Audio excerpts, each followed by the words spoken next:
जो चर्चा हुई है उसमें कुछ चीजें ऐसी उभर कर आई है जिसको सुनकर मुझे लगता है कि आज रात के लिए भी देश की जनता में कोई भ्रांति नहीं रहनी चाहिए। तो वो चीजों की स्पष्टता करने के मर्यादित उद्देश्य से मैं यहां पर खड़ा हुआ हूं। माननीय अध्यक्ष जी, एक सबसे बड़ा नैरेटिव खड़ा किया जा रहा है, भ्रांति फैलाई जा रही है कि ये जो 3 विधेयक है, संविधान संशोधन विधेयक और 2 कानून डिलिमिटेशन का और संघ क्षेत्र के चुनाव के कानून में बदलाव, वो आने से दक्षिण की क्षमता लोकसभा में बहुत कम हो जाएगी और हमारे दक्षिण के राज्यों को बहुत बड़ा नुकसान होगा। मान्यवर, मैं बिल जो सदन के सामने है, अब सदन की प्रॉपर्टी है, इसका प्रैक्टिकल इंटरप्रिटेशन कर कुछ चीजों को मैं बताना चाहता हूं। कर्नाटक राज्य में 543 के सदन में अभी 28 सीटें और सदन की 543 सीटों की संख्या के 5.15% कर्नाटक के सांसद यहां पर आते हैं। ये बिल पारित होने के बाद, संविधान संशोधन होने के बाद कर्नाटक की संख्या हो जाएगी 28 से बढ़कर 42 और प्रतिशत लोकसभा में 816 में हो जाएगा 5.14। तो जरा भी नुकसान कर्नाटक को नहीं होगा। दूसरा राज्य है आंध्र प्रदेश, इनकी अभी 25 सीटें हैं आंध्र प्रदेश की और अब की स्थिति में उसका प्रतिशत प्रतिनिधित्व 4.60 है, 4.60।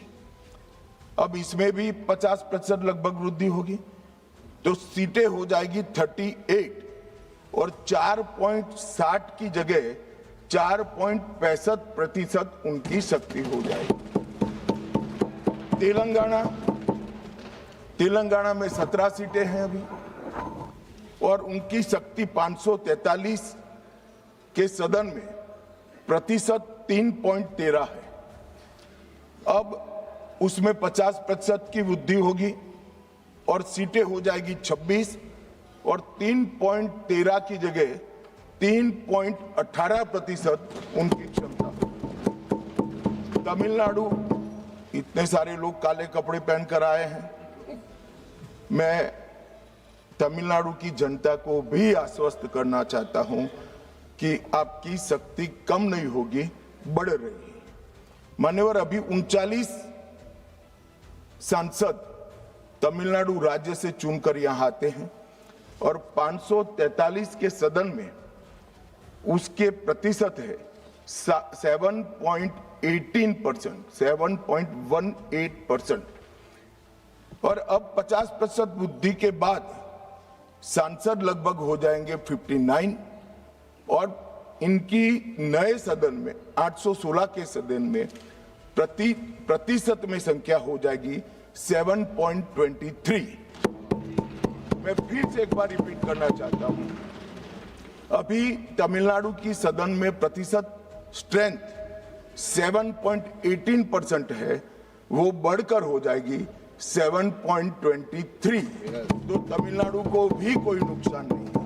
केरला में 20 सांसद हैं, 3.68% इनका स्ट्रेंथ है, 20 की जगह 30 सांसद होंगे और 3.68 की जगह होगा 3.67।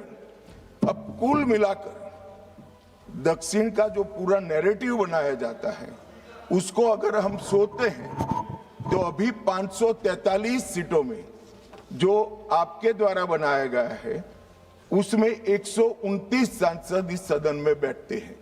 मान्यवर, लगभग 23.76% दक्षिण के सांसदों का यहां शक्ति है। अब 50% वृद्धि होने के बाद 129 की जगह 195 सांसद बैठेंगे और उनकी शक्ति 23.97% मतलब 24% होगी। तो शक्ति बढ़ नहीं रही है, कम नहीं हो रही है, बढ़ रही है। तो कृपया कोई भी एक मिनट मेरा समाप्त तो होने दीजिए, समाप्त तो होने दीजिए। अरे पर समाप्त तो होने दीजिए। अरे पर बीच में कैसे करेंगे आप? मैं अभी बैठ जाइए, उसका भी जवाब देता हूं। आपको जवाब चाहिए ना, देता हूं।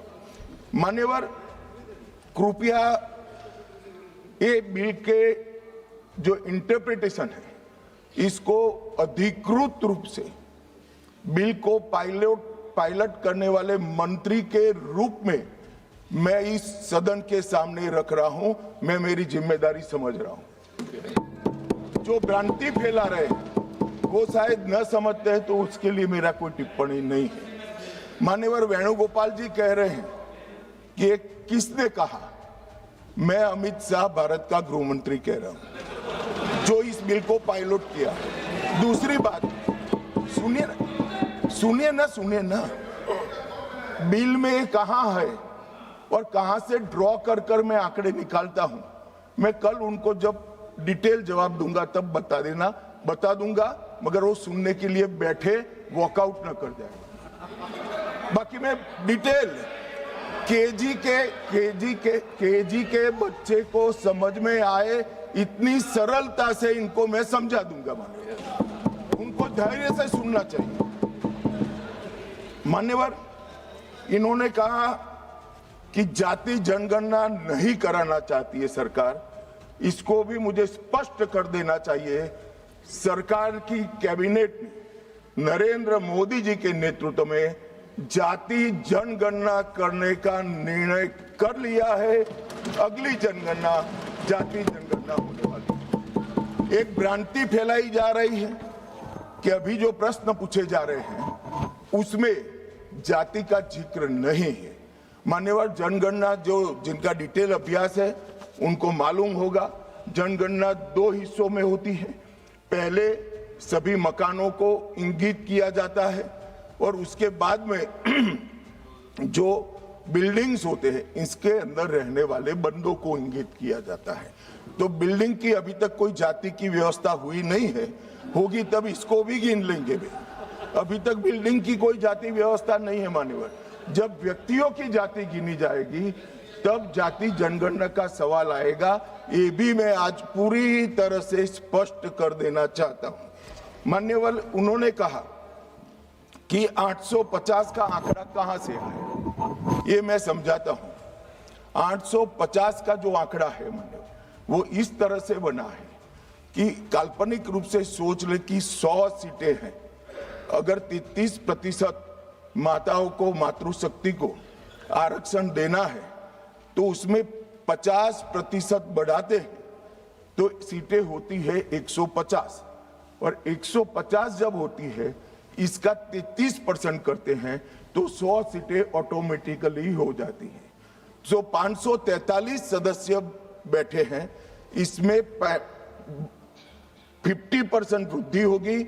इसका 33% जब माताओं के लिए रिजर्व हो जाएगा तब 543 की 43 ओपन सीटें होगी जहां पर भी महिलाएं लड़ सकती। तो ये 50% इस तरह से आया है। और 850 है वो राउंड ऑफ फिगर है। 816 एग्जैक्ट संख्या होगी।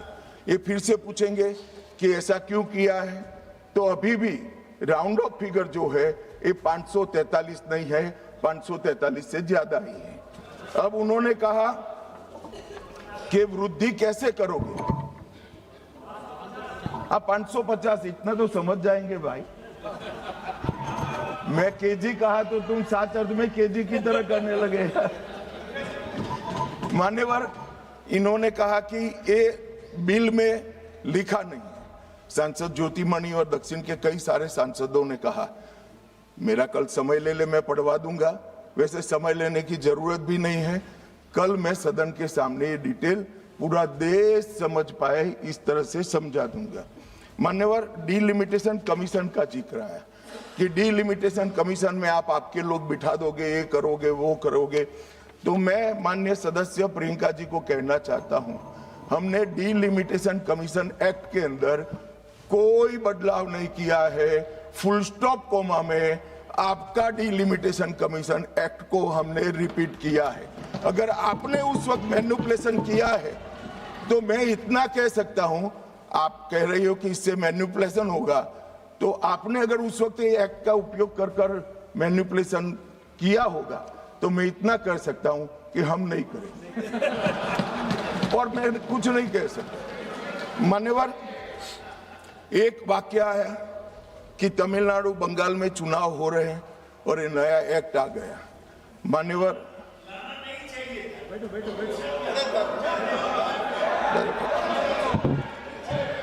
मान्यवर, मैं स्पष्टता से कह देता हूं कि ये डीलिमिटेशन कमीशन की जो रिपोर्ट तब ही लागू होगी जब पार्लियामेंट इसको स्वीकार करके करेगी और राष्ट्रपति महोदय इस पर अपना मंजूरी का मोहर लगाएंगे।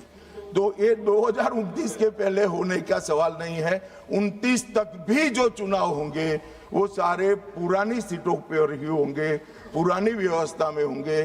तो अखिलेश जी को भी डरने की जरूरत नहीं है।